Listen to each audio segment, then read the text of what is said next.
Vamos a dar primero igual una recapitulación de lo que vimos la clase pasada, que, bueno, ajá, que estábamos viendo para qué servía la investigación, ¿no? ¿Cuál era el propósito de investigar? Y enseñamos varias formas de hacerlo, enseñamos varias metodologías, diferentes tipos de técnicas y cosas de ese estilo, pero vamos a retomar un poco pues, algunas cuestiones que quedaron por ahí un poco sueltas, ¿no?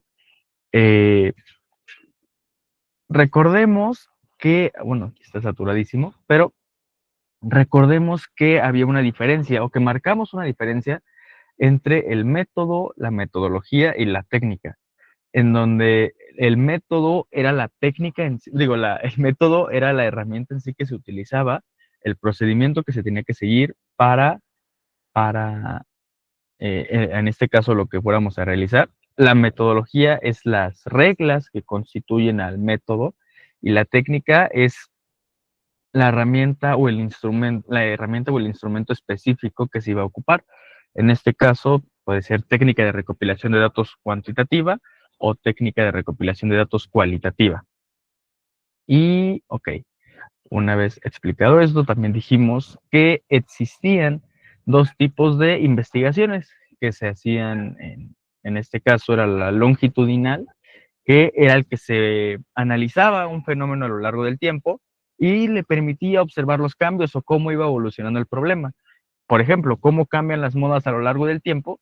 Si yo hago una entrevista o hago unas encuestas en 2018 para analizarlas cómo cambiaron en 2019, 2020, 2021 y así, pues puedo obtener un mejor alcance, una mejor observación de los cambios y cómo se manifestaron, pero implica un mayor costo, tanto de tiempo como pues de dinero, porque también hacer encuestas es algo costoso, hacer entrevistas igual, pero es más que nada por la cuestión del tiempo, porque las entrevistas te tardas media hora, de que una hora incluso.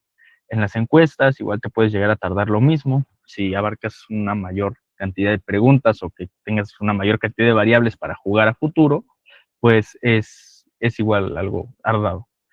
Pero existe la investigación transversal, que es la que solamente analiza un tipo de fenómeno en un tiempo determinado y, y no le interesa cómo evoluciona o no le interesa cómo va cambiando de periodo o cómo se va transformando a lo largo del tiempo.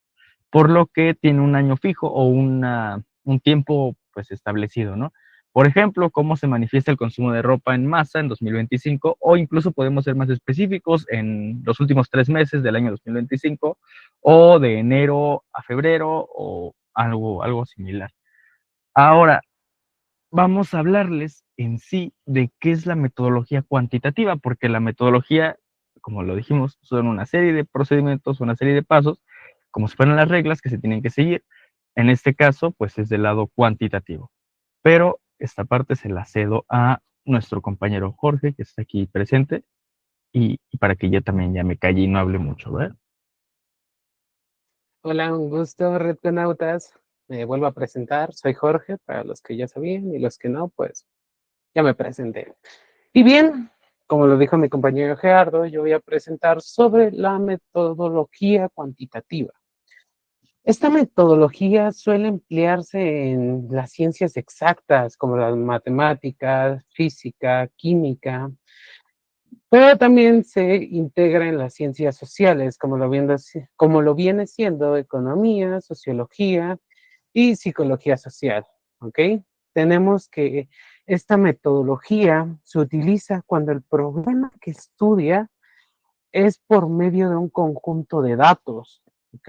Entonces, no podemos hacer metodología cuantitativa si no tenemos datos, ya que hay una investigación cualitativa la cual no ocupa estos datos. Podemos pasar a la siguiente, por favor.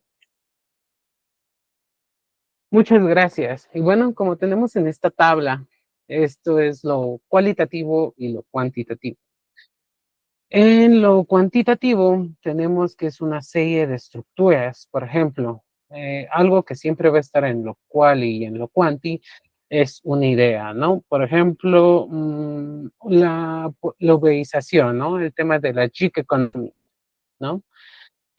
Planteamos el problema, cómo la gig económica ha afectado a las personas, ¿no? O sea, cómo tenemos que vender nuestros bienes como si fuera época medieval de arrendatarios, ¿no? Entonces, en lo cuantitativo tenemos una estructura para ir formulando nuestro trabajo de investigación o tesis, si lo quieren ver así. En lo cualitativo no, ya que la hipótesis constantemente se está cambiando. ¿Esto cómo se logra? Vaya, a base de la literatura existente, la cual viene siendo las entrevistas que vamos recolectando al paso que vamos investigando ese tema más a profundidad, ¿no? Bueno, pasamos a la siguiente, por favor. Ahora bien, sí, no te preocupes. Muchas gracias. Ahora bien, ¿qué es la metodología cuantitativa, no? Si bien hay muchos, no hay muchas teorías. La metodología cuantitativa son los métodos cuantitativos de investigación, los cuales son útiles cuando el problema a estudiar existen un conjunto de datos que pueden representarse mediante modelos matemáticos. En este sentido, los elementos de investigación son claros, definidos y limitados. A su vez, los resultados obtenidos son de índole matemático, obviamente, como el caso de, si puedes pasar a la siguiente diapositiva, por favor, como el caso de Emily Durkheim, el cual nos presenta su obra del suicidio, ¿no? Eh, Esta obra hace alusión a que incluso los actos más íntimos supuestamente ocurren de una manera individual. Pueden explicarse mediante los valores, mediante las normas y lo observable, ¿no? También se utilizan datos estadísticos. Al momento, ahí les doy una anécdota, cuando Emily Durkheim empezó a escribir El suicidio para proponer sus, sus tipos de suicidios que vendrían siendo el egoísta, el altruista y el anómico, tuvo que meterse en estadísticas de Europa, porque ya había pasado la Segunda Guerra Mundial. Entonces él se preguntó por qué es que siguen habiendo una tasa de suicidios. Entonces aquí podemos ver cómo la metodología cuantitativa va de la mano al momento de hacer un trabajo de investigación, como bien lo mencioné. Entonces, siguiente diapositiva, por favor. Entonces, con el tiempo, la sociología fue incorporando metodologías más refinadas, como las encuestas, las representaciones, que buscan conocer la opinión, los valores y comportamiento de las poblaciones, así como la estadística, como ya lo acaban de mencionar, longitudinal y transversal, que recuerden, la transversal analiza un fenómeno en un solo momento de tiempo y la longitudinal analiza un fenómeno y su evolución a lo largo del tiempo. Va a haber examen, recuérdenlo. Nada, no es cierto. Entonces, instituciones como la INEGI, el Coneval, son ejemplo de cómo la sociología aplicada depende de la base de datos nacionales, censos, encuestas, información que facilita la elaboración de diagnósticos sobre pobreza, desigualdad y migración. Ahora sí podemos pasar a la siguiente. ¿Y cuáles son las herramientas que podemos ocupar al momento de hacer encuestas? Bueno, como ya lo dijimos, nosotros aparte de estos cursos de metodología, vamos a enseñar Excel, Stata y tal vez Stata y tal vez en algún futuro Python, R. Lo estaremos pensando, pero mientras estas son las aplicaciones o herramientas más usadas, SPSS, Stata, R, Excel, PSPP, con las cuales tú puedes recolectar el análisis, puedes hacer tu análisis de datos de una forma más eficiente y no sin necesidad de estar sacando lápiz y papel, ¿no? Entonces, vamos a la siguiente, por favor. La estadística tiene 3 puntos claves, la cual es describir, analizar y predecir. Esto lo propone John Graunt cuando realizó un estudio acerca de la mortalidad en diferentes parroquias en Londres. Entonces, que estos 3 puntos son los más importantes que debemos de tomar en cuenta al momento de estar trabajando. Siguiente, por favor. Ok, entonces tenemos la estadística descriptiva. Ok. Mm, en un momento. Tenemos que la estadística descriptiva resume y explica las características de un conjunto de datos. Nos ayuda a ordenar la información y entender qué es lo que está pasando. Un ejemplo, ¿no? La revisión de los promedios, ¿no? O al momento que tengamos que dar nuestras constancias de valor curricular, vamos a tener que hacer un análisis descriptivo, ¿no? Entonces, pues este es más o menos la forma en la que se pueden basar. O también calculando la edad promedio de una población. Si quieren delimitarlo más, por ejemplo, de un municipio, Naucalpan, podemos delimitar la edad de la población de Naucalpan, si viven más jóvenes o gente adulta, etc. Entonces, así es como funciona la estadística descriptiva. ¿Pueden hacer favor de pasar a la siguiente? Y la estadística inferencial va más allá, ya que nos permite sacar conclusiones o hacer predicciones sobre una población a partir de una muestra. Por ejemplo, cuando se hacen las predicciones electorales, ¿no? Y bueno, pasamos a cuáles son las diferencias, si me hacen favor. Entonces, para esto tenemos que 9 aspectos, ¿no? En el propósito, el descriptivo se encarga de resumir y describir datos. O sea, si nos vamos a ejemplos, el descriptivo se encarga de, por ejemplo, si quiero saber el promedio de edad de los estudiantes de mi salón, ¿no? Y el inferencial se encarga de, si quiero saber la edad promedio de todos los estudiantes de mi universidad, ¿no? En datos utilizados, el descriptivo se encarga, por ejemplo, de un uso de los datos que ya tengo completos, ¿no? Por ejemplo, si fui a hacer 60 encuestas, reutilizo esas encuestas. Sin embargo, el inferencial se encarga del uso de solo una parte de esos datos, toma la muestra, como lo acabo de decir hace un momento. El objetivo principal de la descriptiva es ordenar y mostrar la información, hacer gráficas, promedios o tablas. Y en el inferencial se encarga de hacer predicciones o conclusiones sobre una población más grande. En resultados típicos, el descriptivo, digamos, supongamos que el 60% de los estudiantes de Redcon aprobó. Y en el inferencial se trata de que podemos estimar que entre el 55 y el 65% de todos los estudiantes aprobaron. O sea, se trata más de estimar, ¿no?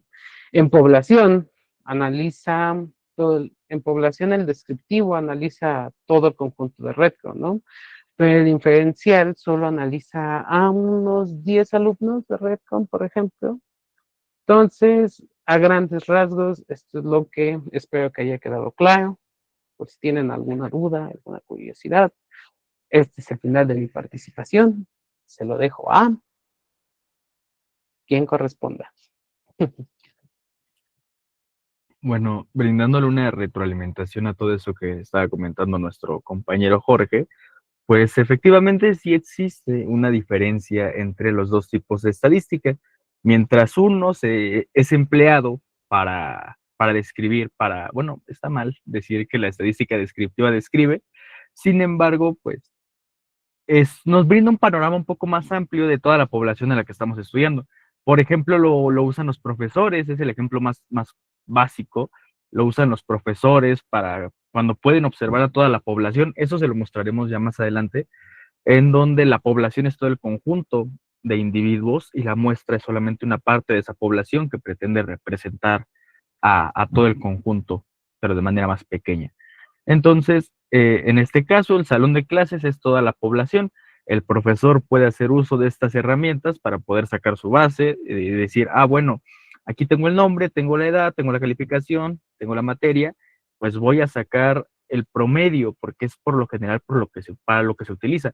Lo vamos a ver más adelante, cómo la estadística descriptiva es utilizada también por muchos, no podríamos decir que por el INEGI, porque el INEGI utiliza muestras, utiliza estadística inferencial, porque de usar estadística descriptiva tendría que encuestar o sacarle la información a todos los mexicanos y a todas las personas en sí que viven en el país, por lo que es muy complicado y la estadística inferencial surge de ahí.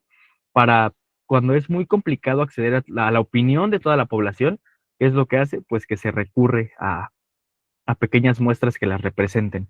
Pero pues también volviendo un poco a la parte de lo cualitativo, de lo cuanti y de lo quali, son dos elementos que han estado peleados por años, porque inicialmente, como lo dijo Jorge, la estadística, bueno, la metodología cuantitativa fue un parteaguas a partir de la investigación que realizó Emil Durkheim, cuando se propuso a recopilar qué era lo que estaba causando el suicidio, por qué la gente se estaba suicidando. Y ahí fue como dijo, accedió a bases de datos y él mismo realizó sus encuestas y realizó la metodología cuantitativa para saber, dependiendo de una determinada población, cómo es que se manifestaba el suicidio en diferentes tipos de ciudades, ¿no?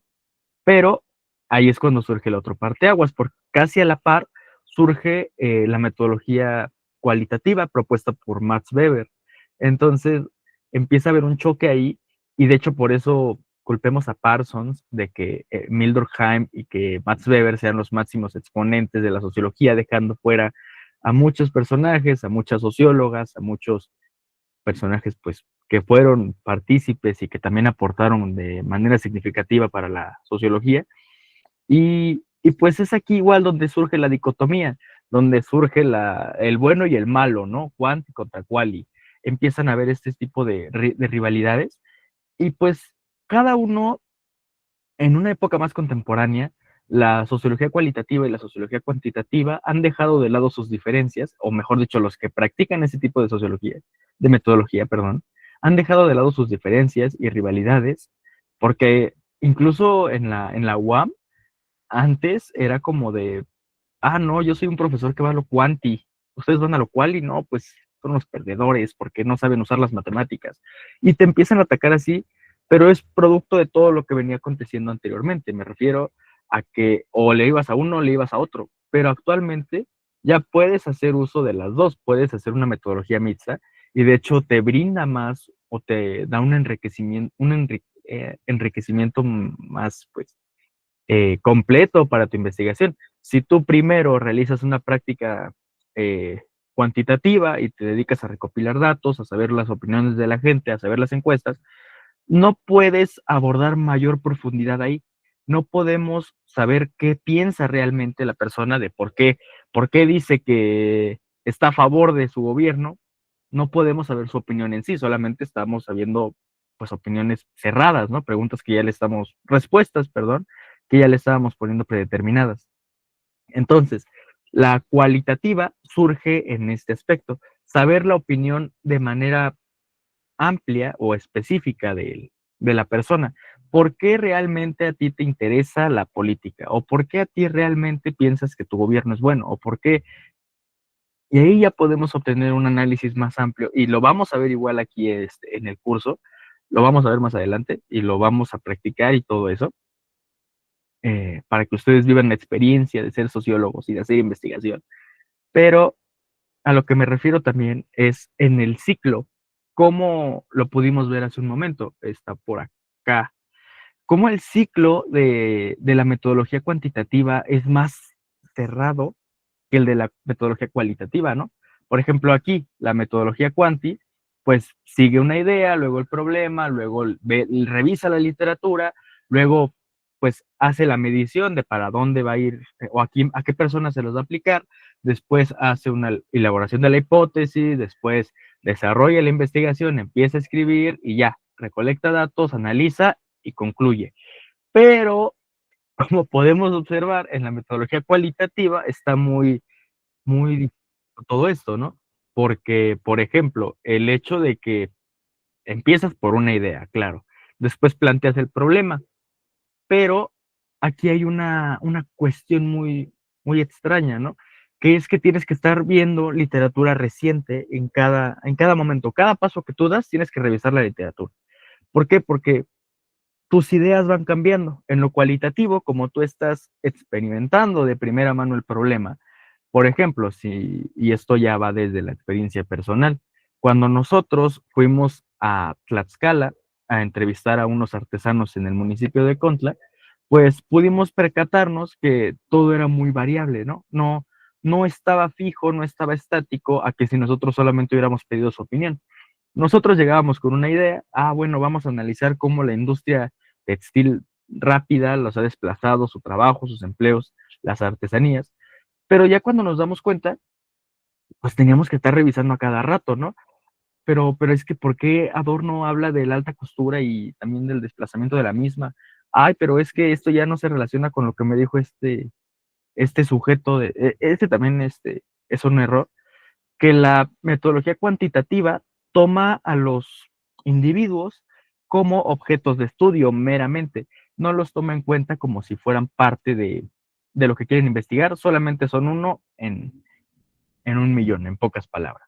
Mientras que en la sociología cualitativa los toman como sujetos, acción participativos, que intervienen de manera activa con la sociedad y que pues obviamente su opinión es tomada en cuenta y no son considerados solamente un número más, porque eso es lo que tiene la metodología cuantitativa, eres un número dentro de muchos números más que me sirven para sacar una deducción y que pues yo pueda decir algo a partir de todos esos números, ¿vale? Pero en el cualitativo no. En el cualitativo es más específico, son muestras muchísimo más pequeñas, pero tienen que tener un grado de representatividad mayor, porque, pues claro, ellos son los que están viviendo el problema, ellos son los que te van a ampliar el problema a ti, son los que te van a explicar cómo funciona, y es gracias a ellos en parte que tú vas a poder vincular la teoría o la literatura que has revisado con el problema de primera mano, ¿vale? Entonces, siguiendo con esto, pues vemos la inversión inicial la práctica de campo, podemos observar la concepción del diseño, cómo va cambiando todo ese tipo de cuestiones, y, y pues, ajá, podemos observar cómo, en pocas palabras, hay que estar revisando constantemente la literatura. Es lo único que yo añadiría de todo esto que comentó nuestro compañero Jorge. Y ahorita pues a lo que vamos a pasar es a revisar meramente la estadística descriptiva. La estadística descriptiva que está aquí y que nos permite pues sacar tablas tablas, tablas se me olvidó el nombre, pero ahorita me acordaré. Mientras tanto, pues pasamos a la parte 2 de la sesión de hoy y los dejo con nuestra compañera Cassandra, que nos va a hablar ya más de los temas que veremos aquí y pues de qué es la estadística descriptiva, qué nos sirve y me voy. Bueno, gracias. En nuestra segunda parte de esta sesión, como bien lo dijo mi compañero, vamos a profundizar acerca de la estadística descriptiva. Nuestro temario se rige por una definición. De igual forma, vamos a añadir algunos ejemplos y obviamente las definiciones de las herramientas que son utilizadas y empleadas para este tipo de investigación, como lo es la importancia de la proporción, de tasas y de las razones. De igual forma, veremos las tablas de frecuencia, de distribuciones de frecuencia y sus representaciones gráficas. Posteriormente, la construcción de las mismas en los datos cuantitativos específicamente, que es lo que estamos viendo ahorita, y la distribución de frecuencias relativas en medidas de tendencia central, que corresponde a media, mediana y moda. Ok, ¿podemos pasar a la siguiente diapositiva, por favor? Ok.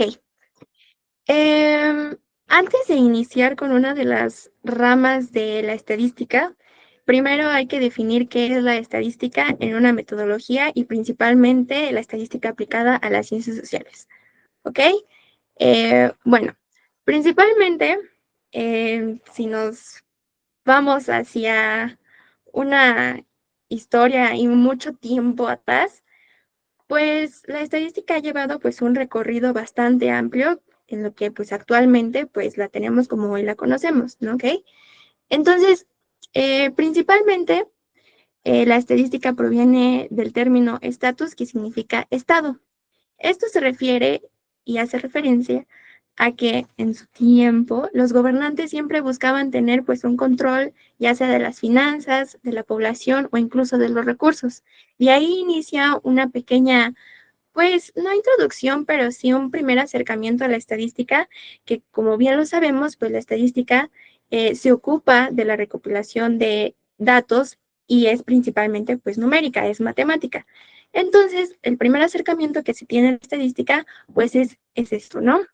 De igual forma, en las civilizaciones antiguas, pues a veces se utilizaba para realizar los censos incluso de construcciones, de igual forma de los censos en su población o incluso también en la forma de comercio, comercio agrícola, también se utilizaba pues este tipo de, pues no digamos que era estadística en ese tiempo, pero pues sí se tenía pues una contabilidad numérica de pues lo que se quería saber, de lo que se quería conocer. Posteriormente, pues ya en la Edad Moderna comienzan pues a usarla de distinta forma, ¿no? O sea, con el mismo objetivo de llevar a cabo pues un proceso numérico de contabilidad en el que en el siglo XVIII, si no me equivoco, en la Alemania se le consideraba la estadística como ciencia del Estado, misma que pues en términos antiguos, en un término antiguo, pues es el estatus. Posteriormente, en escuelas de la escuela alemana, eh, comenzó a surgir la estadística descriptiva. Esta pues fue enfocada meramente de igual forma en el Estado, en la iglesia, en las escuelas y pues principalmente estaba enfocada en la investigación de datos específicos y comenzó ahora sí su consolidación como una ciencia. Esto ya fue en el siglo XIX. Posteriormente, ahora sí, la estadística se formaliza como una disciplina y pues comienza a no solamente a agregarse el término de estadística, sino que también comienza con la introducción de los análisis experimentales y las teorías de la probabilidad, que eso pues veremos mucho más adelante. Después comenzaron nuevas técnicas, a surgir nuevas técnicas para su uso eh, en Inglaterra, en donde se desarrollan pues las correlaciones de los mismos datos numéricos y comienzan leyes estadísticas y la variabilidad de todos estos datos que pues arrojaban las investigaciones, porque ya para este tiempo pues ya se realizaban, ahora sí, investigaciones a profundidad con la estadística. ¿Ok? Ahora sí podemos pasar a la siguiente diapositiva, por favor.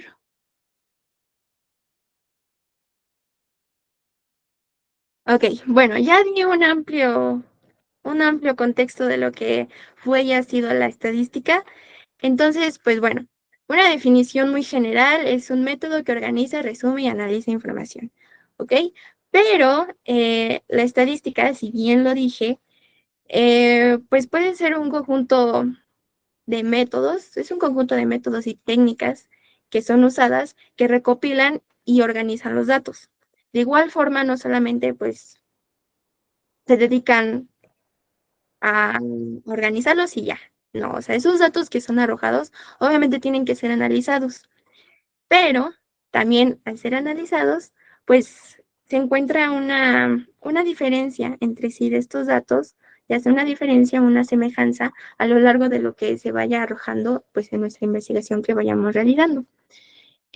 Posteriormente, estos datos deben ser observados.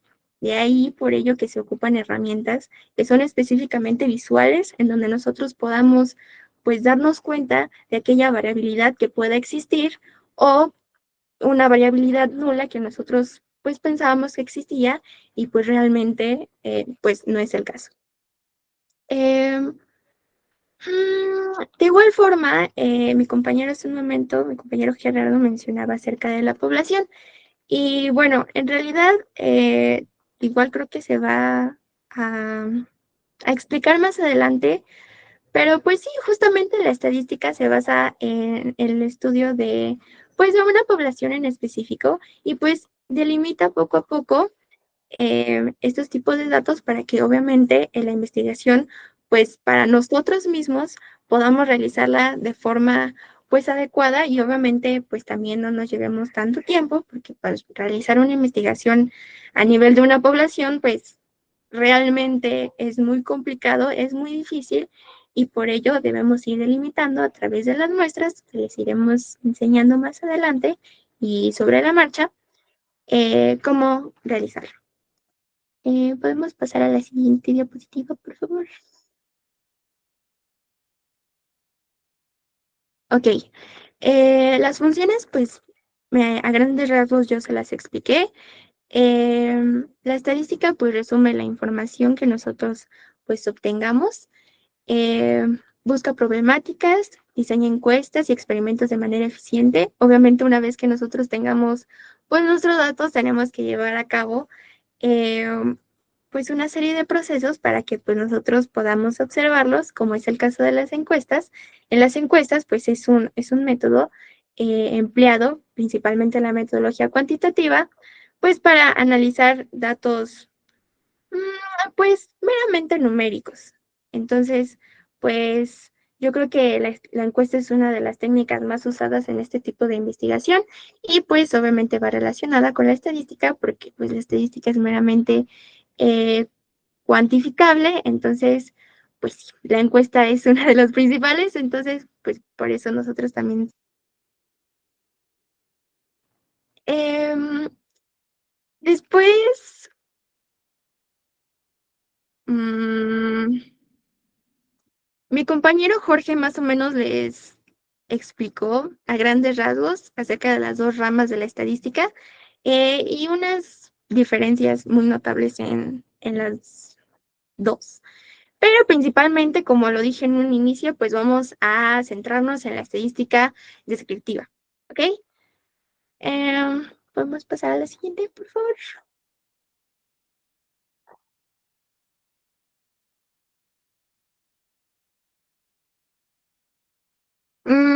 Bueno, voy a dar la definición de la estadística descriptiva. Eh, Bueno, principalmente la estadística descriptiva, pues se dedica, como dijo mi compañero, no solamente pues describir, porque eso es un término que pues no es muy correcto de usar, pero pues sí lleva un cierto orden y es sistemática y pues es usada la mayoría de las veces en diversos tipos de investigaciones y que además este tipo de estadística descriptiva pues es deductiva. Entonces, al ser deductiva pues obviamente emplea datos en conjunto, datos ordenados y genéricos en los que va excluyendo pues datos que no corresponden a nuestro objetivo de la investigación. Por ello, pues va justamente excluyendo pues hipótesis o incluso conclusiones que nosotros pues llegamos a pensar desde un primer inicio de nuestra investigación.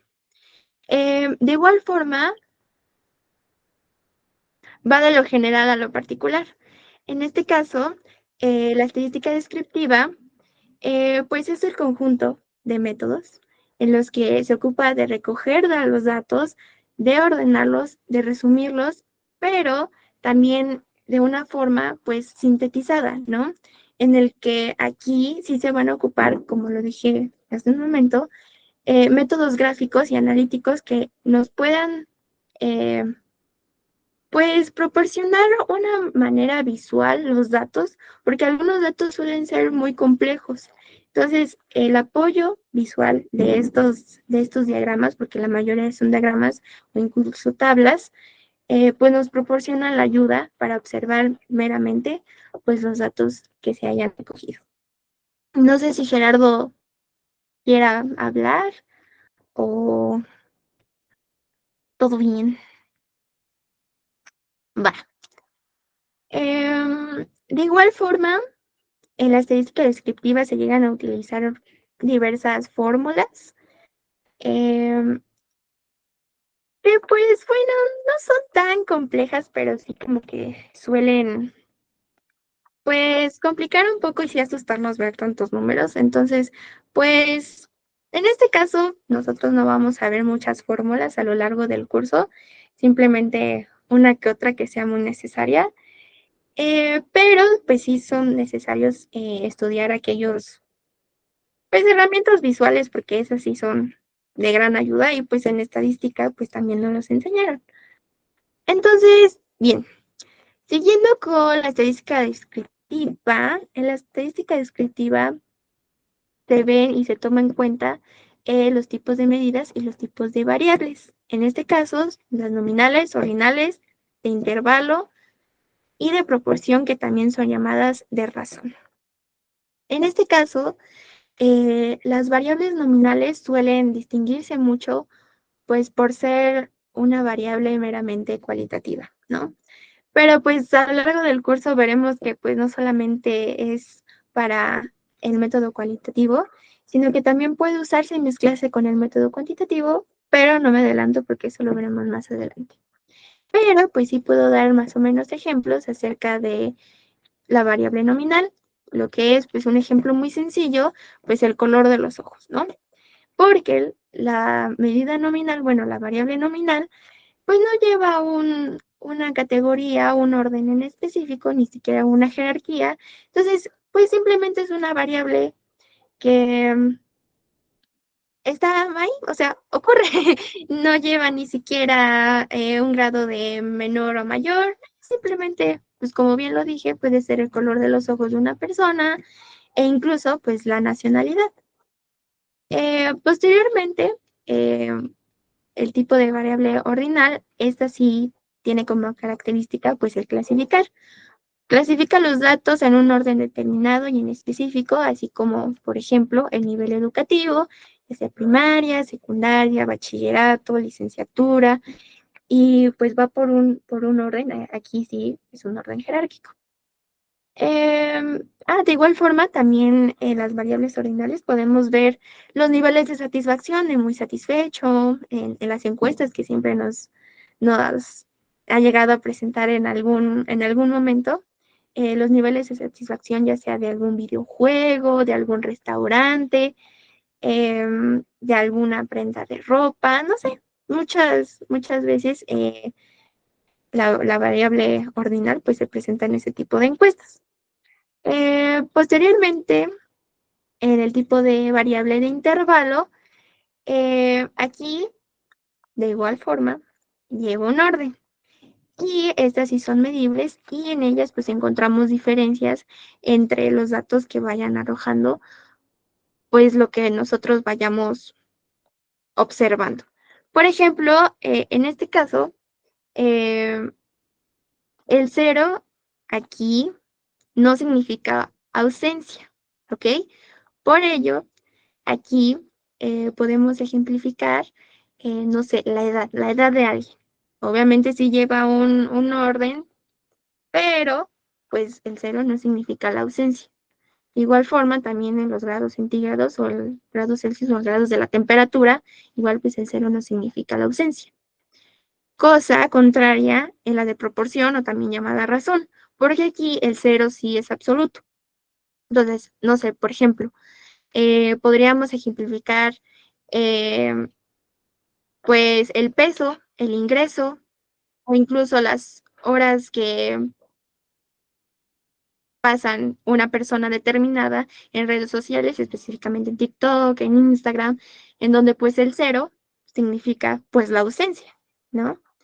Entonces, Siguiendo con ello, también tenemos que tener en cuenta que una variable, porque podemos pasar a la siguiente diapositiva, una variable significa que es algo que nosotros podemos observar, podemos medir e incluso podemos registrar en un conjunto determinado de datos. Pero también en las variables existen tipos.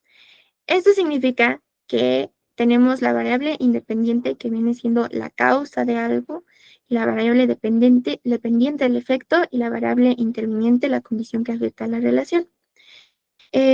Un ejemplo que podemos dar, tenemos dos ejemplos, pero uno de ellos, que es muy rápido, en la variable independiente podemos, no sé, el nivel educativo, el nivel socioeconómico, mejor.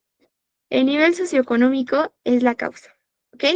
Entonces, la variable dependiente, que es el efecto, es el rendimiento escolar. La variable interviniente puede ser el cómo y el por qué.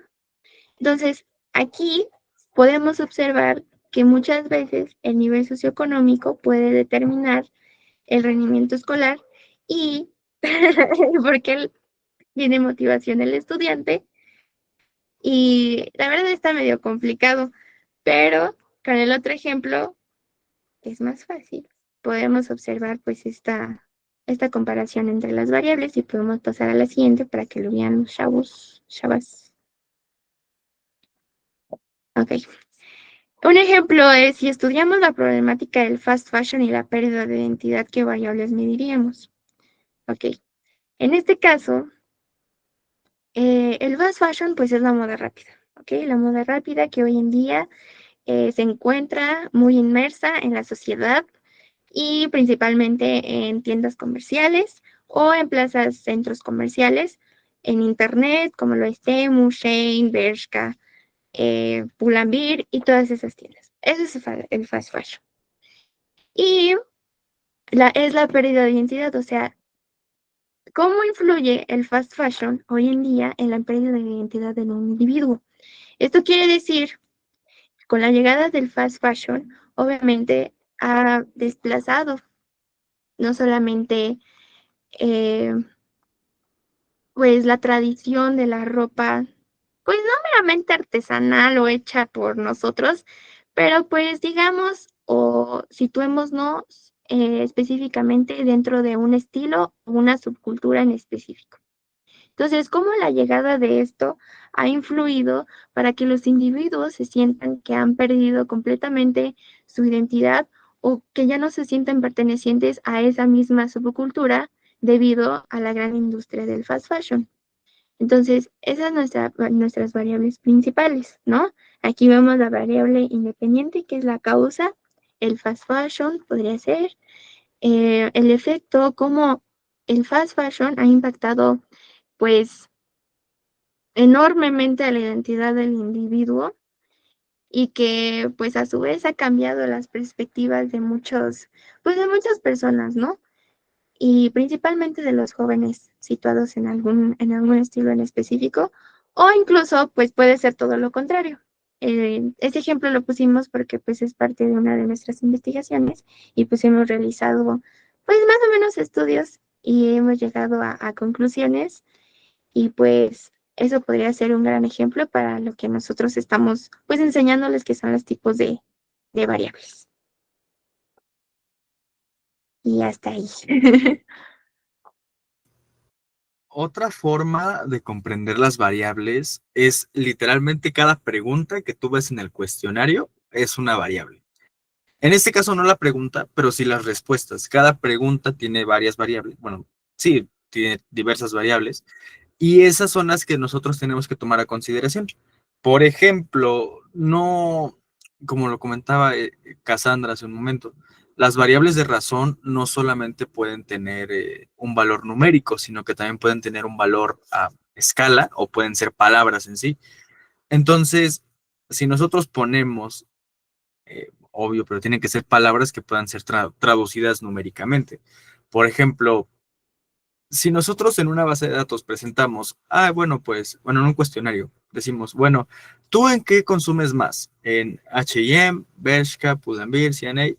Cada variable tiene asignada un número en el que la base de datos, ya cuando las procesemos y lo veamos más adelante, va a decir, no, pues CNA es el número 1, Bershka es el número 2, Pull&Bear número 3. Entonces, cuando trabajamos con números, es un poco más sencillo de resumir la información, porque en este caso, la base de datos o con lo que nosotros vamos a trabajar, que es SPSS o PCPP, dependiendo de lo que nosotros elijamos al final de que nos pongamos de acuerdo, pues vamos a traducir todo esto. ¿Han utilizado por aquí el código binario? Bueno, pues es algo similar. Nosotros vamos a estar llenando la base de datos uno por uno, uno por uno, pero pues como qué flojera ponerle en letras así como de, ay, ¿hasta qué grado cursaste? Ah, preparatoria trunca. Pues es más complicado de lo que parece, ¿no? Entonces vamos a dejar eso en números. Quizá primaria es 1, secundaria 2, preparatoria 3, y nosotros pues ya nada más ponemos, bueno, en esta pregunta es 3, en esta 4, 5, 6, 1, 1, 1. Entonces es más fácil hacerlo de esa manera. Ahora, lo que comentaba aquí nuestra compañera Cassandra es algo que tengamos súper clarísimo de qué tipo de variable constituye también el problema de investigación que vamos a investigar, porque lo vimos en la clase pasada, pero lo veremos también en la clase del día jueves, porque es súper importante tomar en consideración todas estas cuestiones para nosotros comenzar a crear la encuesta y comenzar ahora sí que a ver a qué le vamos a tirar, ¿no? Porque todo esto no se construye de la nada, sino que tiene un proceso. Es de la misma forma, si nosotros creamos una pregunta para una encuesta, ya lo veremos más adelante, como no es necesariamente porque a mí se me ocurrió, porque yo quiero saber eso, sino que tiene que estar justificada y respaldada por la teoría. Es decir, si Bauman dice en algún momento que que los percheros o que no sé qué, que hay alguna cuestión con el guardarropa, pues nosotros podemos decir, bueno, pues haciendo alusión a este fragmento del texto, pues nosotros vamos a decir, bueno, pues mira, entonces, ¿de qué manera o cuántas prendas tienes en tu ropero? Y ahí es cuando surge la variable que comentaba Cassandra, las de intervalo. De 1 a 2, de 2 a 4, de 4 a 6, de 6 a 8. O igual preguntas como ¿cuántas veces te has deshecho de ropa en los últimos 3 meses? Bueno, pues de 2 a 4, de 5 a 6. Igual en lo de salarios, ahí sí que ya es la forma que nosotros queramos implementar, porque en cuestión de salarios, podemos poner un salario que sea de razón. Cuando decimos de razón, es que la gente ponga lo que quiere, que la gente ponga lo que la gente cree. Es lo más cercano que tendríamos a algo quali, pero es medible. No, sigue siendo muy objetivo y muy matemático. Porque si nosotros ponemos una pregunta abierta que diga, bueno, pues, ¿cuánto ganas al mes? Hay dos cosas que pueden pasar, que no nos contesten o que nos contesten, pues, lo que ellos creen a consideración aproximadamente cuánto ganan al mes. Y podrían ponerle, bueno, pues gano 3,000 pesos o 10,000 pesos o 6,000 pesos. Pero si nosotros queremos fomentar un poco más la respuesta, podemos hacer un intervalo y decirle, de estos rangos, ¿en cuál se encuentra tu salario? Bueno, pues de 2,000 a 4,000, de 4,000 a 6,000, de 6,000 a 8,000. Y ya más o menos lo iremos trabajando adelante, pero eso era lo que quería que comprendiéramos en cuanto a las variables, que las variables se encuentran en cada pregunta que hacemos. Si nosotros, ya lo dijimos, si nosotros hacemos una pregunta, las respuestas son la variable. En la siguiente pregunta, las respuestas son la variable. Esto nos va a facilitar mucho a la hora de trabajar, ¿ok? Porque recordemos que en lo cuanti somos números. Ok, ahora vamos a hablar, en pocas palabras, de estos 3 elementos que componen a la estadística descriptiva, que es la proporción, que viene siendo en este caso la frecuencia, o la probabilidad, perdón, el promedio con el que ocurre un evento en una población, las tasas, que es cómo es que se manifiesta un evento a lo largo del tiempo en una población, como por ejemplo enfermedades, muerte. Es aquí que donde sale el concepto de tasa de mortalidad, tasa de natalidad, tasa de de nacimiento, bueno, sí, de tasa de, ¿cómo se llamaban en los nacimientos? Pues de natalidad, tasa de mortalidad, tasa de mortandad, todo ese tipo de cuestiones las analizan la estadística descriptiva. Y las de razón, pues es la que expresa prácticamente pues los eventos en una población, pero también puede analizar uno o dos eventos al mismo tiempo. Por ejemplo, eh, cada cuántas mujeres hay por cada hombre en un salón de clases. Y ahí es cuando podemos decir, bueno, pues mujeres es acá, es ese número, mujeres uno, hombres es cero. Entonces, ¿cómo se relaciona? Entonces, aquí un ejemplo de proporción, se los voy a leer, es si en un año se presentan 3 muertes en una población compuesta por 100 personas, la proporción anual de muertes en población sería, porque cabe aclarar que la proporción siempre se toma de manera anual. Entonces, de ahí no hay problema. O ellos nos darán en pocas palabras, cuando hacemos problemas de este tipo o cuando vemos fenómenos de este tipo, ellos nos dan información. Lo único que tenemos que hacer nosotros es ordenarlo y pues resolverlo. En este caso, pues la fórmula es muy sencilla. La proporción es el número de eventos arriba, que son 3 muertes al año, y en la población en la que se presenta, pues son 100. Entonces, pues queda 3 muertes entre 100 personas, pues queda un 0.03%, si quieren agregarle, que solamente esto es lo que también tenemos que tomar muy, muy en cuenta. El dato, o en este caso el número, ahorita son análisis muy sencillos, pero más adelante se van a ir complejizando más y queremos que vayamos practicando eh, la interpretación subjetiva, porque eso es lo que es hacer sociología. Hacer metodología o hacer pues operaciones matemáticas, usar fórmulas, lo hace cualquier persona. Pero hacer la interpretación sociológica o la interpretación de un problema ese es el verdadero conflicto. Porque, a ver, ¿qué podemos decir de ese 0.03? Bueno, pues que solamente el 0.03% de la población presenta una muerte a nivel anual. O en una población de 100 personas, solamente el 0.03% muere al año. Entonces, eso es lo que tenemos que ir trabajando. Esto les recuerdo, es de manera muy sencilla. Más adelante se irá complejizando, pero por el momento es todo de aquí. El ejemplo de la tasa es lo que estábamos comentando, es lo que ocurre, un fenómeno a lo largo del tiempo. Y, por ejemplo, la observación de 100 individuos en riesgo de padecer un evento durante el año corresponde a 100 años. De manera similar, 10 sujetos observados durante 10 años corresponden a 100 años. Por ejemplo, esto es más complejo, pero, a ver, si nosotros queremos observar eh, cómo se manifiesta un problema de manera anual, podemos observar durante un año,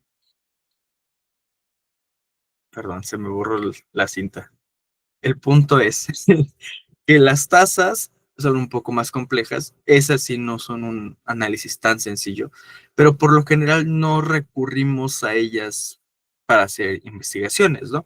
Eso ya nos lo brindan más instituciones especializadas como lo es la OMS, por ejemplo, que nos da las tasas de enfermedades cuando fue la pandemia, que nos dieron un montón de tasas y pues que digo, es bastante complejo observar este tipo de fenómenos porque esto como tal sí es una estadística descriptiva, pero involucra otros elementos como la observación participante, que es estar de manera constante viendo cómo se va desarrollando el evento.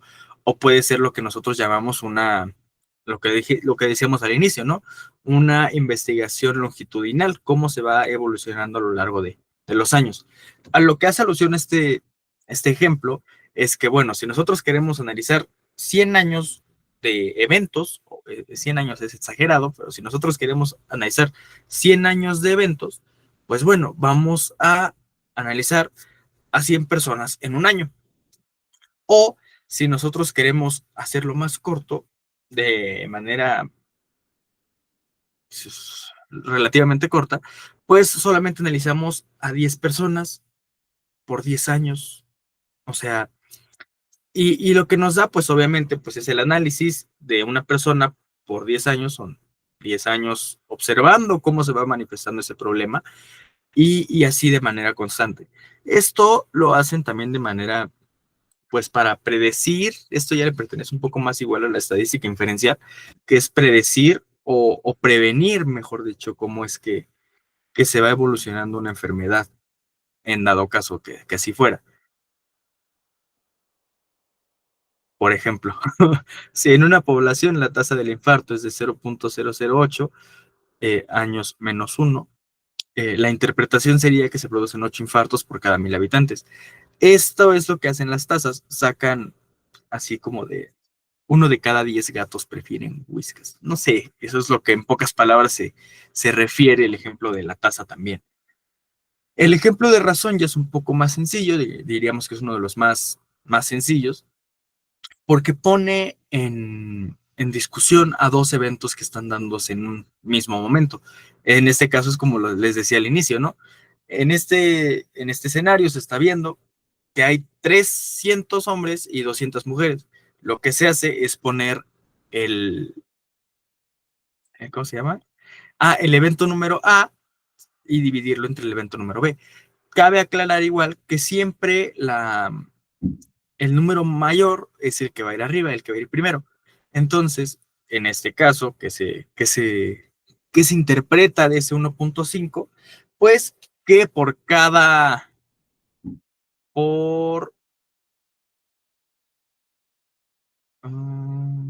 ok, que por cada mujer existe 1.5 hombres, o hombre y medio, pero como eso es imposible, entonces, pues vamos a decir que por cada 15 hombres, digo que hay 15 hombres por cada 10 mujeres. Es mejor. Y esta cosa es, por lo general, realizada para hacer este tipo de eventos, ¿no? Hay que cuántos hombres y cuántas mujeres hay en un salón de clases. Bueno, pues hay un hombre por cada 2 mujeres, o hay 2 mujeres por cada hombre, o hay 20 hombres por cada 30 mujeres. Eso es algo a lo que se está haciendo alusión en este ejemplo. Pero ahora, vamos a hablar de las tablas se me olvidó otra vez el nombre, de las tablas de las tablas descriptivas, tablas de frecuencias, que son lo que en pocas palabras hace la estadística descriptiva, ¿no? Esto que ya lo veníamos comentando, tengo una tabla y ahí voy a ir poniendo toda mi información y la frecuencia con la que ocurre el evento. En este caso, pues es lo que usan los profesores para dar clase o dar calificación, perdón, o lo que utilizan los profesores para pasar asistencia y que lo veíamos frecuentemente en la primaria. De hecho, en la primaria yo creo que sería el mejor ejemplo que tenemos de ello. Cuando te daban tu tabla de calificaciones ahí con tu diploma y todo eso, que te decía, bueno, pues tú sacaste 8 en español, 8 en educación física, 10 en matemáticas, 10 en física, 10 en química, pero reprobaste esta y por esta bajó tu promedio. Entonces, este tipo de cosas es el que utiliza variables cualitativas, pero las transforma a número. En este caso, por ejemplo, español, o sí, en este caso, ¿cuántos aprobaron la materia de español? Caray, pues español no es un número, ¿no? Sí, pero la frecuencia con la que ocurrió el evento, pues es lo que estamos analizando. Está bien. O, por ejemplo, ¿cuáles son tus tacos favoritos? Dices, bueno, pero los tacos no son una variable numérica, ¿no? No, pero puedo transformarla yo si le pongo grados de satisfacción o cuántas personas prefieren este tipo de comida a diferencia de otra. Y es el ejemplo que les vamos a dar a continuación. Por ejemplo, y a manera de promover un poco el dinamismo aquí en nuestro pequeño salón virtual. ¿De qué manera podríamos interpretar esta tabla? Igual, pues, aceptamos comentarios y que sería lo más óptimo para poder establecer esta dinámica, esta relación. Y bueno, aquí tenemos que tener en claro que se dice del problema de la gráfica, que es relación entre nivel educativo e ingreso mensual.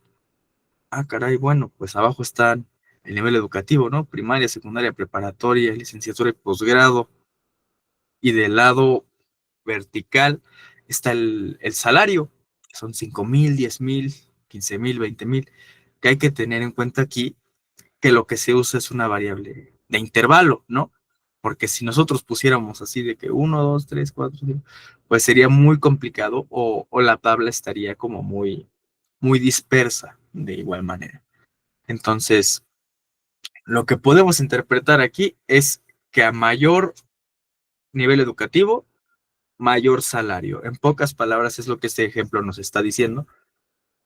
Lo hicimos así de rápido, por lo que no podemos decir que es un ejemplo real o que nosotros tengamos empíricamente ahí.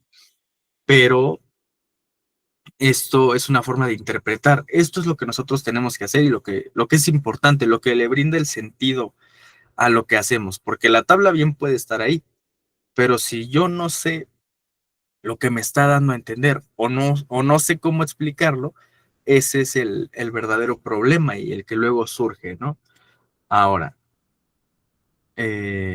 ¿cómo se construye la tabla de frecuencias, ¿no? Bueno, pues primero tendríamos que acomodar los datos de mayor a menor en una tabla que nos muestre a qué pertenece y el número de frecuencias que hay, ¿no? Por ejemplo, en Excel es lo más común y como y el lugar o la herramienta que más tenemos experiencia usando en tablas de frecuencia.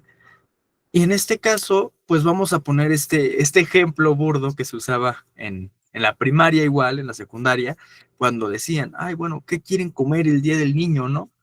Ah, bueno, pues ahí estaba la profesora poniendo la comida, ay, pizza, tacos, ay, hamburguesas, pambazos, quesadillas. Ahí estaba la profesora poniendo y después cuando veía que tocaba la hora de votar, decía, bueno, ahora, ¿qué prefieren? ¿Cuántos votan por tacos? Y ya decían que 15 personas votaron por tacos. Pambazos, ah, pues 10.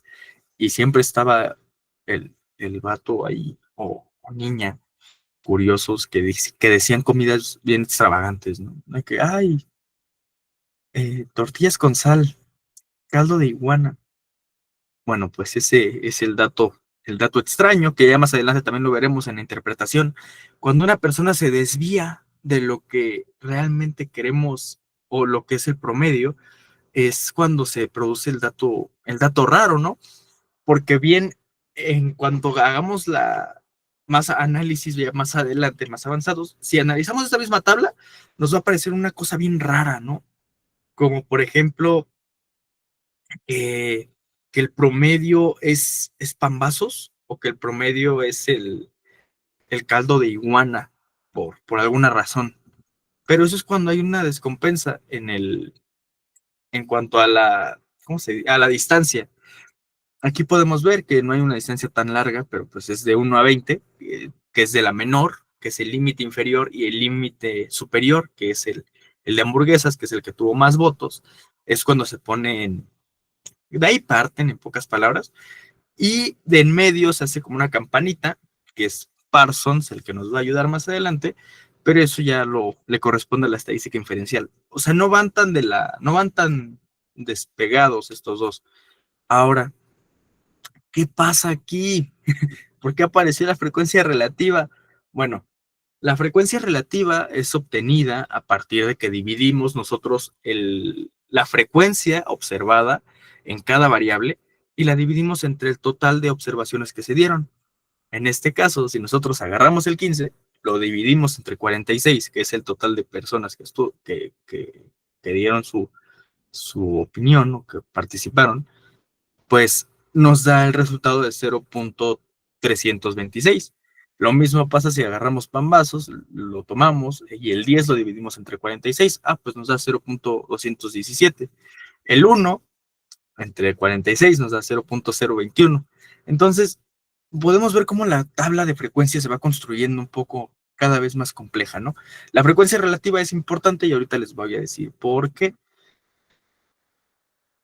Bueno, aquí está una gráfica de barras.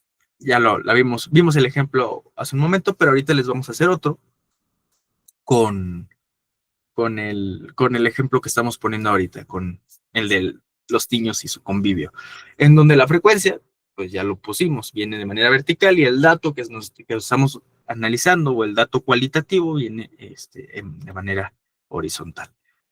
En este caso, solamente se está utilizando la frecuencia normal y la variable, porque no vamos a utilizar la frecuencia relativa y hasta más adelante para sacar este dato, el de la gráfica de pastel, pero en pocas palabras, esto es lo que se obtiene, ¿no? Ya en una frecuencia formal, decimos que las personas que votaron por tacos están en el 15, que en el pambazo están por 10. Creo que en esta cuestión de las gráficas de barras no hay duda. Nos han enseñado a interpretarlas desde primaria, desde secundaria, y bueno, es que es una forma gráfica de que nosotros comprendamos cómo es que funciona la estadística descriptiva desde una temprana edad. Ahora, la gráfica de pastel está un poco más compleja porque pues muestra el porcentaje. Eso igual es una forma visual de que nosotros podamos observar todo esto, y es la que ocupan igual por lo general en las de estas reuniones empresariales, en donde dicen, bueno, mira, la efectividad del proyecto tuvo un 97%. Ay, pero ¿qué es ese 3% que no estuvo de acuerdo? ¿Cómo lo sacaste? Bueno, aquí ya se fue haciendo un poco más complejo la situación, y pues es que si nosotros tomamos la frecuencia normal y la multiplicamos por 0.100 o haciendo una regla de 3, podemos llegar a calcular el porcentaje de manera manual. ¿Por qué ya estamos tan desapegados a esta cuestión de las matemáticas? Porque estamos tan acostumbrados a que las herramientas nos ayuden mucho con estas cuestiones. Por ejemplo, si tú agarras y le pones Excel, bueno, pues para el porcentaje solamente dame el porcentaje de este número, ¿no? De esa frecuencia. Y te lo saca. Entonces, a la hora de que nosotros queremos explicarlo así, pues se nos traba el cerebro, ¿no? Pero en pocas palabras a eso nos referimos. Cuando transformamos la frecuencia en porcentaje y después ese mismo porcentaje es el que vamos a transformar en ángulo, porque si bien, bueno, igual en la gráfica de Excel te la hace solo, o sea, tú le pones en gráficas, quiero la gráfica de esta tabla, y te la da, pero, bueno, a mí todavía me tocó en la preparatoria, que me hicieron hacer una gráfica manual, y me pidieron una gráfica de pastel.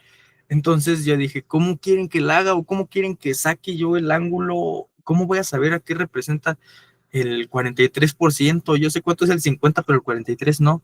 Entonces, esto ya es más que nada como para cuando lo haces de manera manual, o para que veas a qué grado se encuentra el ángulo y a qué grado tienes que abrir tu compás en tu transportador y todo eso. Y pues se obtiene multiplicando la frecuencia, dividiendo la frecuencia entre 360, en este caso, que es el grado del círculo de la circunferencia completa, y ya te va dando, bueno, pues tengo que abrir el compás aquí, por ejemplo, para tacos, tengo que abrir el compás en 117.36 grados, y eso representa el 32.6%. Igual, no se espanten si llegan a ver que hay algo acumulado.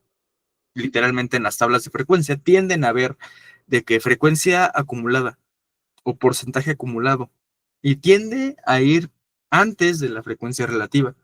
Por ejemplo, la frecuencia acumulada pues es solamente más el de abajo. En este caso, la frecuencia acumulada de tacos sería 15. La frecuencia acumulada de pambazos sería 25. La frecuencia acumulada de caldo de iguana sería 26. Y la frecuencia acumulada de hamburguesa sería 46. Es una forma como de ir sumando poco a poco. Y pues es para tener un conteo o tener regulado, en este caso, tu problema. Porque créanme En esta ocasión no lo hicimos y no hay intención de hacerlo, porque la última vez que intentamos hacer una tabla de frecuencias nos tardamos como 1 hora y media, pero porque lo complejo de la tabla de frecuencias es buscar los datos, más cuando son datos dispersos, porque no teníamos la base de datos o no teníamos la base en Excel nosotros, sino que buscamos una imagen de esas que luego te ponen en estadística descriptiva y, eh, perdón, y nosotros,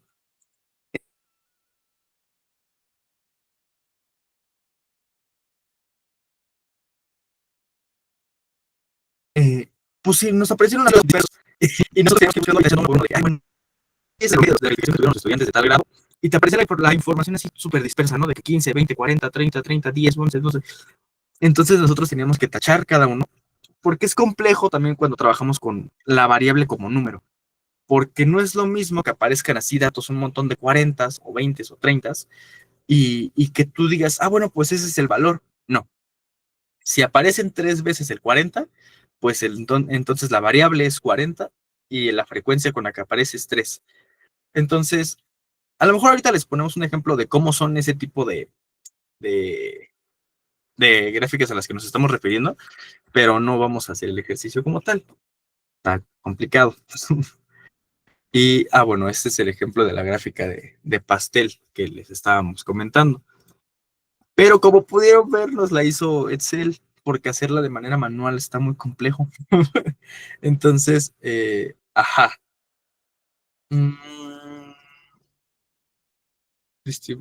Bueno, esto ya es también igual, como vamos a trabajar en aplicaciones como SPSS y Excel, estas son cuestiones que nos las van a ir dando solitas las aplicaciones. En este caso, la frecuencia relativa, que es la que estábamos dejando exenta hace un momentito, nos observa cómo es que va cambiando la dinámica en cada clase o en cada variable, concepto, porque, bueno, se les llama clases a las variables. Y el histograma es algo que vamos a tener súper súper presente en una base de datos y que pues nos la va a brindar nuevamente de manera automática. Y aquí el eje horizontal o la parte de abajo, a comparación de la fábrica a la gráfica de barras, pues nos va a decir cuáles son las posibilidades que, que pudieron haber existido, ¿no? Y las barras nos dicen pues cuáles son los datos que sí se concretaron de manera real. Y pues bueno, otra de las cuestiones que nos aparecen ahí de manera automática y que no vamos a profundizar son los polígonos de frecuencias. Estos son formas de representar gráficamente tanto como el histograma, como la gráfica de pastel, como la gráfica de barras, como la gráfica de Parsons. Son cuestiones que nos ayudan a observar cómo se van comportando los datos, cómo analizan. En este caso, lo que nos puede decir, y que lo vemos constantemente con la temperatura, pero lo podemos analizar en otros tipos de escenarios, es qué tan dispersos están los datos. Ahí están unidos por una línea, pero imaginemos que esa línea no está y que solamente hay un punto aquí, un punto acá. Creo que se puede rayar, ¿no? Ah, sí, miren, se puede. Hay un punto aquí, un punto acá, un punto acá, un punto acá, otro aquí, otro acá y otro aquí. Pues nosotros vamos a decir, pues, ¿qué onda, no? ¿Por qué? ¿Por qué hay tantos puntos ahí dispersos? Pues es nuestra cuestión ver qué tan dispersos se encuentran los datos. En pocas palabras es lo que nos está dando a entender eso. ¿Qué tan dispersos están los datos? Por ejemplo, ahí podemos ver que a comparación del viernes, el miércoles está muchísimo más temperatura. Hay una temperatura mayor el día miércoles que el día viernes. Pero si nosotros nos vamos a un ejemplo o un escenario diferente, como son las ventas, podemos decir, ay, ¿por qué se vendió más el día jueves que el día martes? ¿O por qué se vendió el año pasado más que el presente año? Entonces, son estas cuestiones que pues hay unos datos, ¿no? Ahora, yo quería comentarles esto también, bueno, les quería enseñar esto. Censo, no es. ¿Dónde ready ya te quedo? Ok, esto lo que nos va a comentar por aquí está, Bueno, esto ya es como más un dato curioso, ¿no? Pero vamos a observar cómo eran los censos antes, porque el primer censo que se tiene registro en la época virreinal, o en este caso, pues sí, en la época virreinal, es el de el conde de Revillagigedo, que es en 1790, es en la época virreinal, en su máximo esplendor. Y el conde de Revillagigedo fue un rey que nos ayudó a recopilar de manera estructurada, pues cómo es que estaba la población, las condiciones de la población, porque en muchas ocasiones, o mejor dicho, en la mayoría, se busca y que los censos sirven tanto para mantener un análisis económico amplio y como para mantener pues la salud de tu población a full. Entonces, en estos censos, pues tú buscas cuánta población tienes de cada tipo. Bueno, en ese momento era de esa manera, los tenían categorizados de una determinada forma y les atribuyeron un número, que es como todo esto que estamos revisando acá, que me parece que se está tardando mucho. ¿Qué onda? Quiero explicaciones, pero bueno. Bueno, si no se puede, se lo subo más al ratito para que lo analicemos después. Pero, pues, eso me parece. Ya cargo. Eso es a lo que compone la clase del día de hoy. Y creo que me trabé. Oh, no.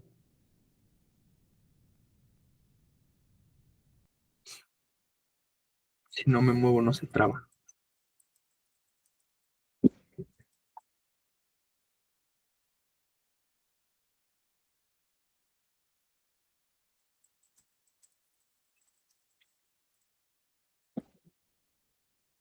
Ok, no puede ser. Si me trabé. Ah, no, ya. Creo que ya estoy quedando. Ok, creo que tenía virus esa cosa, no sé. Pero se trabó. Horrible. Pero, pues, bueno, chavos y chavas. Eso, en pocas palabras, fue lo que nos interesaba ver la clase del día de hoy. Cómo construir la tabla de frecuencias y de qué manera la estadística influye en la sociología o de qué manera me sirve a mí la estadística para la investigación, ¿no? Quizá la clase de hoy fue un poco más teórica, un poco más de teorías y todo eso, pero la clase del jueves la vamos a hacer un poco más dinámica. Vamos a trabajar ya con fórmulas estructuradas bien, que es una compleja, pero pues vamos a tomar en cuenta que es súper importante para la investigación. Esa sí es la fórmula por excelencia que nos sirve, porque es la fórmula que nos sirve para sacar la muestra de la población.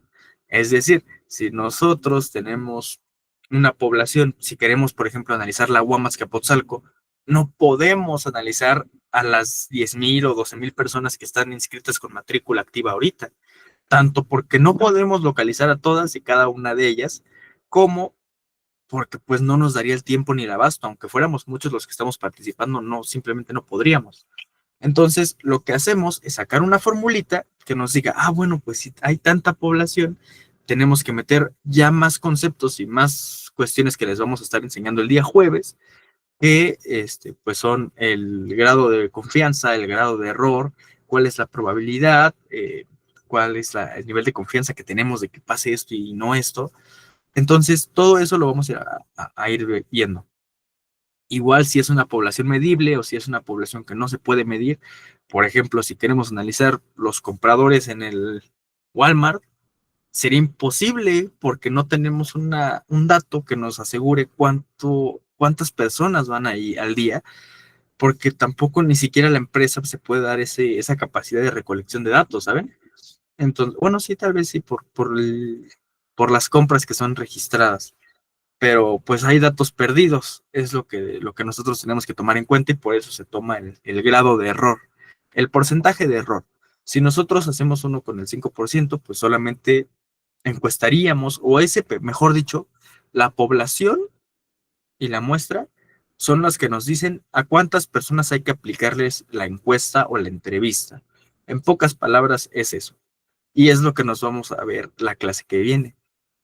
Por eso es una de las más importantes, porque es con ella con la que vamos a empezar a trabajar, que de igual forma queríamos explicarles cómo va a estar el asunto con el proyecto. No es un proyecto final, pero sí es un proyecto de evaluación y retroalimentación que vamos a compartir a futuro con profesores y que nos encantaría que se convirtiera igual en un tema de investigación, ya sea de manera individual para cada uno de ustedes o de manera colectiva con todos nosotros, ¿no?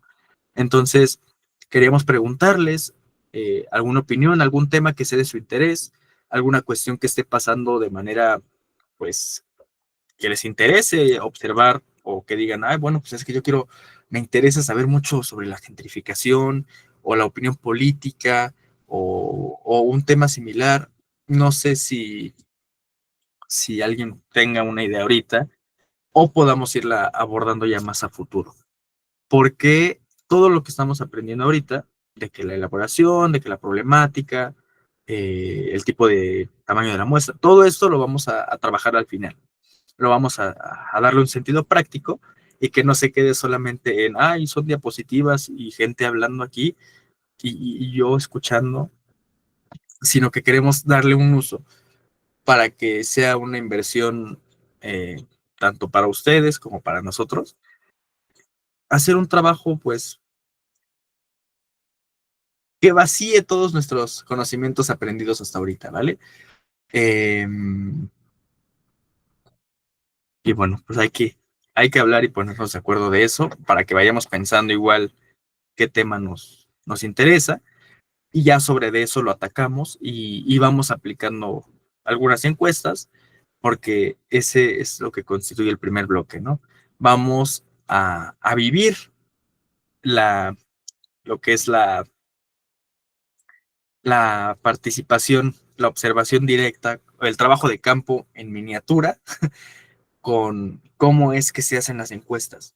Porque ya conforme avance el curso, vamos a percatarnos que todo esto que estamos viendo solamente no representa ni el 30% de la investigación.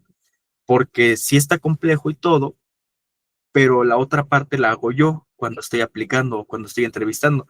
Todo esto metodológico me sirve para construirlo, pero no va a servir de nada si yo no lo aplico bien o si yo no lo puedo, no tengo la herramienta para aplicarlo. Ahora,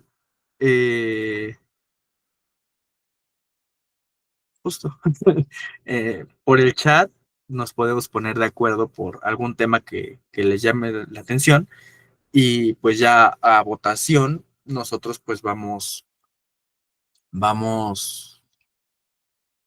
pues proponiendo también el tema superior y así, ¿vale? Bueno, no superior, pero sí el que tuvo mayor, ¿cómo decirlo? Votaciones. O con qué frecuencia fue elegido ese tema. Podemos trabajarlo de ese lado o, o trabajarlo por equipos y que cada uno trabaje un tema diferente o pues ahora sí que nos podemos poner de acuerdo ahí, ¿no? Y a cada equipo se le asigna uno de nosotros como asesor para cualquier cuestión, cualquier duda que llegara a suceder y, y así trabajar poco a poco, ¿vale? Eh, con respecto a la clase o con respecto a alguna otra cosa, cuestión cualquiera, ¿hay, hay alguna duda? ¿Hay alguna inquietud, comentario? Ahora sí estamos para escucharlos. Este espacio es de ustedes, chicos y chicas. Y ajá, aquí nos esperamos.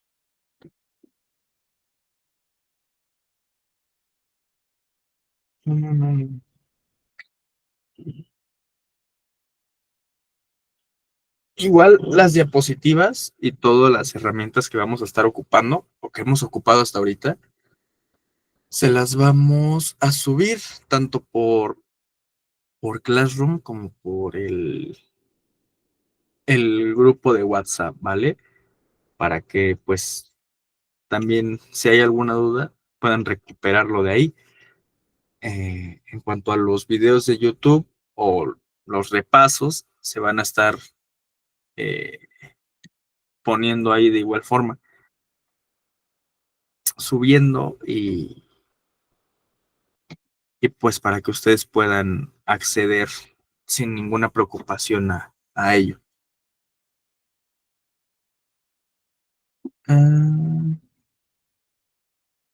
O también si hay alguna propuesta para hacer esto un poco más dinámico o contestar sus dudas en algún momento determinado, pues pueden proponerlo, ¿vale?